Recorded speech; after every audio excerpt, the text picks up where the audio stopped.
परम शांति। कर्म हमारी आत्मा में कैसे रिकॉर्ड होते हैं?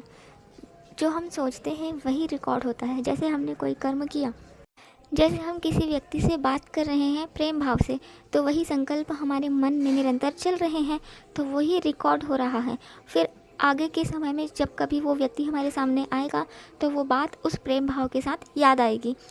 और यदि हम किसी से लड़ाई कर रहे हैं, उस समय हमारे मन में निरंतर नफरत के भाव उत्पन्न हो रहे हैं, तो वो कर्म उस रूप में रिकॉर्ड होगा कि जब कभी वो सब व्यक्ति हमारे सामने आएगा तो हमें वह बात उस नफ़रत के साथ याद आएगी। और जब हम कोई भी कर्म करते हुए परमात्मा को अपनी बुद्धि में रखते हैं, यानी किसी से बात करते हुए या कोई भी कर्म करते हुए जब परमात्मा को अपनी बुद्धि में रखते हैं, तो वह कर्म रिकॉर्ड ही नहीं होता। तब हमारी आत्मा हल्की होती है। इसको बोलते हैं कर्मयोगी जीवन बिताना, यानी कर्म करते करते भगवान से योग में रहना। जैसे हम अपनी पत्नी से या बच्चों से बहुत अधिक मोह रखते हैं, यानी कि जो भी कर्म कर रहे हैं तो उनका याद आते रहता है। जब हम उनके साथ भी नहीं होते और उनके साथ रहते हैं तो वो प्रेम भाव रहता है, उनके बारे में हम सोचते रहते हैं, तो उनसे उतना गहरा कर्म बंधन हमारी आत्मा में रिकॉर्ड हो रहा है। और यदि किसी संबंधी से हमारी लड़ाई है या किसी मित्र से हमारी लड़ाई है, कई लंबे समय तक हम उसके बारे में नेगेटिव सोचते रहते हैं, हमारे मन में उसके लिए नेगेटिव संकल्प ही आते रहते हैं, तो उससे वो नेगेटिव नकारात्मक नफ़रत का कर्म बंधन गहरा हमारे आत्मा में रिकॉर्ड हो रहा है। हम प्रतिदिन अलग अलग व्यक्तियों से संपर्क में आते हैं किसी भी कर्म के लिए, तो उससे अगर हमारा लड़ाई हो रहा है या हमारा प्रेम भाव उत्पन्न हो रहा है तो उससे वैसा कर्म बंधन बन रहा है। हम उसके बारे में सोच तो रहे हैं ना उतने समय के लिए, तो जितने समय के लिए उसके संकल्प हम अपने मन में प्रेम या नफरत भाव से सोच रहे हैं, तो वो सोच आत्मा में रिकॉर्ड हो रही है। फिर वह केवल उतने ही समय के लिए वह चुकाने के लिए अगले किसी जीवन में आएगा। ज़रूरी नहीं है अगले ही जीवन में आए, वो कई जन्मों के बाद भी आ सकता है।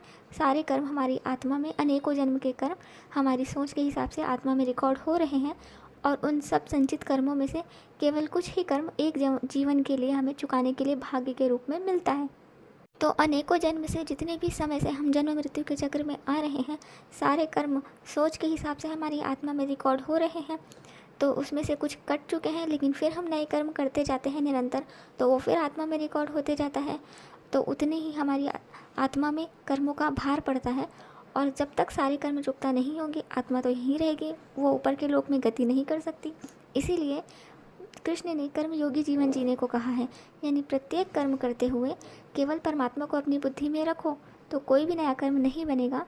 और जो पुराने कर्म हैं इस जीवन के लिए मिले हैं, वो परिस्थिति के रूप में अलग अलग संबंधियों के, रिश्तेदारों के रूप में आएंगे, वो हमें साक्षी भाव रखकर एक्सेप्ट करना है।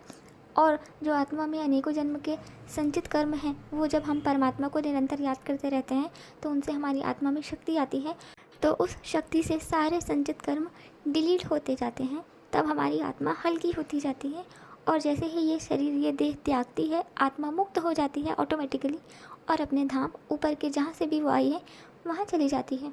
उसको दोबारा कभी जन्म नहीं लेना पड़ता। और जब हम किसी से बदले की भावना रखते हैं, लड़ाई होती है, तो हमारे मन में हम दुखी होते रहते हैं, तो कर्म रिकॉर्ड हो ही रहा है। जो हम सोच रहे हैं वही रिकॉर्ड हो रहा है उस रूप में, तो फिर वो सामने आएगा। इसीलिए माफ़ कर देना चाहिए, हर किसी को माफ़ करो, केवल परमात्मा को ध्यान में रखो। परमात्मा को जब आप निरंतर याद करते हो, उन पे समर्पण भाव रखते हो, तो परमात्मा कभी भी आपका अकल्याण नहीं होने देते। इसीलिए सबको माफ़ करते रहो। माफ़ करने में आप ही की भलाई है। नहीं माफ़ करोगे तो वो फिर आपके सामने आएगा, आप उससे बदला लोगे, वो और कर्म चक्र चलता ही रहेगा। इसीलिए माफ़ करना ही सबसे अच्छा रास्ता है, और कर्मयोगी जीवन बिताएं, निरंतर परमात्मा को बुद्धि में रखें। लेकिन परमात्मा भी कौन? इतने सारे देवी देवता हैं, भगवान हैं। देवी देवताओं को बिल्कुल भी याद नहीं करना है। देवी देवता तीसरे लोक में रहते हैं, स्वर्ग लोक में। उससे ऊपर भी उससे हाई पावरफुल आत्माएं हैं जो चंद्र लोक में रहते हैं। इस ब्रह्मांड के क्रिएटर, किसी को याद नहीं करना है। ऐसे अनंत ब्रह्मांड है, बेहद की कला के पावर वाले ब्रह्मांड है। तो हमें जो ऑल माइटी अथॉरिटी है, केवल उनको कृष्ण या राम के रूप में याद करना है।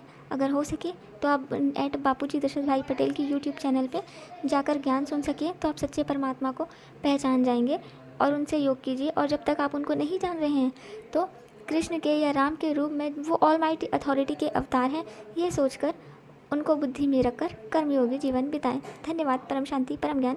दादाजी से।